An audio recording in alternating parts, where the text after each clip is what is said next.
नमस्कार, मैं जितेंद्र गुप्ता। आप देख रहे हैं स्टार सिटी न्यूज़। मैं इस वक्त मौजूद हूँ दिल्ली के सदर विधानसभा शास्त्री नगर वार्ड 70 में, और साथ ही हमारे सुरेंद्र गोयल जी हैं जो कि बूथ अध्यक्ष हैं भाजपा के वार्ड नंबर 53 से। आइए इनसे सीधी बात करते हैं।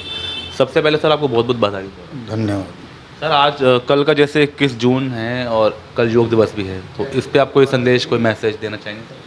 मैं सभी से अपील करूंगा, सभी इस योग दिवस को एक उत्सव के रूप में मनाएं तथा सभी इस क्रिया को प्रतिदिन अपनाएं, जिससे हम निरोगी रहें, स्वस्थ रहें और हमारा मस्तिष्क और शरीर सुचारू रूप से काम करता रहे। अच्छा गोयल साहब, आप जो जुड़े हैं इस राजनीति में स्वयं, कितना समय हो गया आपका वैसे जुड़े हो? मुझे तकरीबन 42 साल हो गए। 42 साल से आप राजनीति से जुड़े हैं, तो विभिन्न पदों पे पार्टी के रह चुके हैं।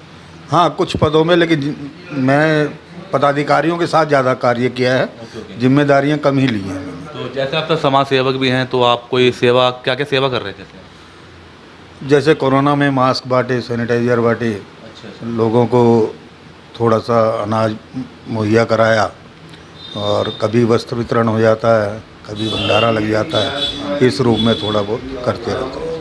तो अभी जैसे मोदी जी के साथ 9 सालों को लेके अभी जो बैठ के चल रही हैं, संयुक्त मोर्चा बैठ के विशाल जनसभाएँ चल रही हैं, तो क्या लगता है इस बार मोदी जी बनेंगे 2024 में प्रधानमंत्री? तो देखिए जी, मोदी जी का जहाँ तक मैं समझता हूँ और जो जितने लोगों से मैं मिलता हूँ, सबके दिलों में मोदी जी राज करते हैं। सिर्फ इसलिए नहीं कि वो भाजपा से हैं, बल्कि उन्होंने देश के लिए, हर वर्ग के लिए बहुत काम किया है।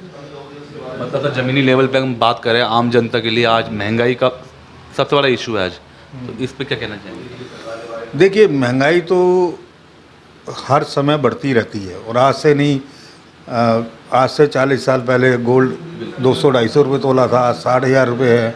उसके लिए कोई नहीं बोलता। ज़मीनी स्तर पे देखें तो महंगाई उतनी नहीं बढ़ी है जितनी लोगों की आय बढ़ी है।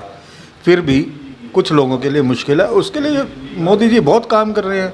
अनाज फ्री दे रहे हैं, जिनके जो अफोर्ड नहीं कर सकते उनके लिए मकान दे रहे हैं, शौचालय बनवा रहे हैं, बहुत सारी सब्सिडीज़ हैं वो दे रहे हैं निम्न वर्ग के लिए। और देखिए, हर व्यक्ति हर एक को खुश तो कर नहीं सकता। मगर जैसे आप देख रहे हैं आज का जो माहौल है महागठबंधन को लेके, मुख्यमंत्री अरविंद केजरीवाल जी हैं, ममता बनर्जी हैं, पवार हैं, नीतीश कुमार हैं, जो ये सारी पार्टियां अलायंस कर रही हैं, इससे क्या लगता है कुछ आने वाले चुनाव में इसका प्रभाव पड़ेगा? देखिए, जंगल का राजा तो शेर ही होता है। सारे जानवर एक साथ एकत्रित भी हो जाए तो शेर से लड़ना बड़ा मुश्किल है। जी। बात रही केजरीवाल जी की, जिस समय वो आए थे उन्होंने पब्लिक से बहुत बड़े बड़े वादे किए थे, लेकिन पब्लिक ने उनको देखा है, वो झूठ का एक पिटारा है। इतने उन्होंने कस्में खाई, इतने वादे करे, मैं 4 कमरों से ज़्यादा का बड़ा घर नहीं लूँगा। अभी 45 करोड़ तो उन्होंने रेनोवेशन में लगा दिया। हमारे मोदी जी अपना पार्लियामेंट इंडियन पत्थर से बना रहे हैं, ये इटालियन पत्थर ला रहे हैं। इनका पॉट ही कई लाखों रुपए का है, वैसे कहते हैं मैं आम आदमी के लिए काम कर रहा हूँ। क्या इन्होंने हर आम आदमी के घर में ऐसी कोई सुविधा दे दी जो जिसके एवज में ये अपने को और ऊपर ले जा, अच्छे से रहें, कोई शक नहीं है। दिल्ली के राजा हैं, उनको अच्छा रहना चाहिए, लेकिन उनको ये भी ध्यान देना चाहिए पब्लिक से क्या वादे करके आए थे और उन्होंने कितने पूरे कर दिए। जमुना उठा के देख लीजिए, आज तक कोई सफाई नहीं हुई। आप पानी की व्यवस्था देख लीजिए, जो मूलभूत व्यवस्था है वो उनकी, आज तक पानी सही टाइम पे नहीं आता, ना साफ आता ही नहीं कई बारी। तो ऐसी मुझे नहीं लगता कि इन सब के मिलने से। अब ममता बनर्जी को देख लीजिए, जब भी कोई बात होती है मुसलमानों के फेवर में, भाई हिंदुओं का देश है, हम सबको साथ लेके चल रहे हैं, हम मुसलमानों के अगेंस्ट नहीं हैं, लेकिन ये भी नहीं कि हिंदू को प्रताड़ित करेंगे। आप सबको साथ लेके चलो, बैलेंस करके लो, जैसे मोदी जी करते। मोदी जी ने किसी को नहीं छोड़ा, सबको साथ लेके चल रहे हैं, सबका ध्यान रख रहे हैं। तो ऐसे व्यक्तित्व से ये कितने ही इकट्ठे हो जाए, मुझे नहीं लगता कोई फ़र्क पड़ेगा। अच्छा सुरेंद्र जी, आज हम मौजूद हैं जैसे शास्त्री नगर में, बेसिक क्या मुद्दे हैं इस विधान बोर्ड के? आज शास्त्री नगर में तो बहुत सारे मुद्दे हैं। सबसे बड़ी समस्या यहाँ जल आपूर्ति की है। जल आपूर्ति के लिए अब यहाँ के जो हमारे विधायक हैं सोमदत्त जी, इन्होंने 11-12 बोरिंग करा दी। एक भी बोरिंग से पानी चालू नहीं हुआ। बोरिंग लगा दी, चालू नहीं हुआ। पानी ही नहीं निकल रहा उनसे, सिर्फ अपना बजट बनाने के लिए, पैसा खाने के लिए काम कर रहे हैं। कोई इस लेवल का कोई काम नहीं हो रहा।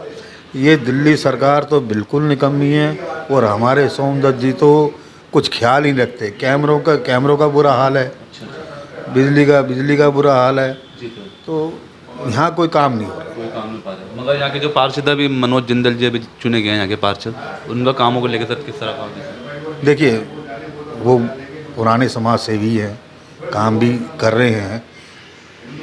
वो और ज़्यादा तेज़ी से काम कर सकते हैं, करना भी चाहते हैं, लेकिन जो हमारे यहाँ के विधायक हैं और जो पुराने निगम पार्षद का अफेक्ट तो होता ही है समाज में, तो हर कोई जानता है। जिस सिस्टम से वो निकल के आए हैं, तो उनके रास्ते में रुकावटें बहुत आ रही हैं। काम में रुकावटें आ रही हैं, वो करना चाहते हैं, उतनी तेज़ी से कर नहीं पा रहे हैं। या फंड पीछे से मिल पा रहा था पार्टी से?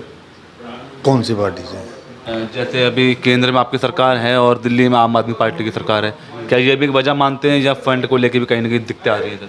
नहीं, केंद्र तो अपना फंड देता ही है अब, लेकिन ये केजरीवाल सरकार ने नहीं दिए। केजरीवाल सरकार नहीं कर पा रही काम, वो काम ही नहीं कर पा रही। वो तो सिर्फ एक लॉलीपॉप दे देती है, आपको बिजली फ्री, आपको पानी फ्री, आपको बस में ये फ्री।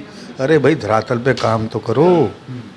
अब आप ये कहते हैं, आज मैं देखता हूँ पब्लिक से ही सिलेंडर 400-500 रुपये का था, 1000-1100 हो गए। मान लिया आपका सिलेंडर लगता कितना है? 1.5 महीने में एक।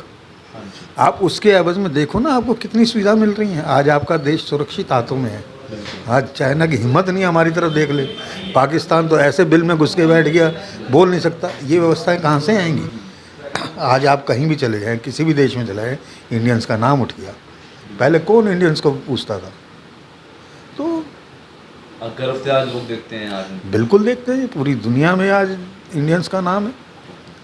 अच्छा सुरेंद्र जी, जैसे आप राजनीति से जुड़े हैं और आप बूथ अध्यक्ष हैं, तो आप अपने बूथ को किस तरह लेके चल रहे हैं, संगठन को किस तरह विस्तार कर रहे हैं? संगठन का विस्तार तो दी, अपने बूथ में जितने भी मेरे लोग रहते हैं, मैं टाइम टू टाइम मिलता रहता हूँ। किसी के दुख सुख में ज़रूरत पड़ती है, हाजिर हो जाता हूँ।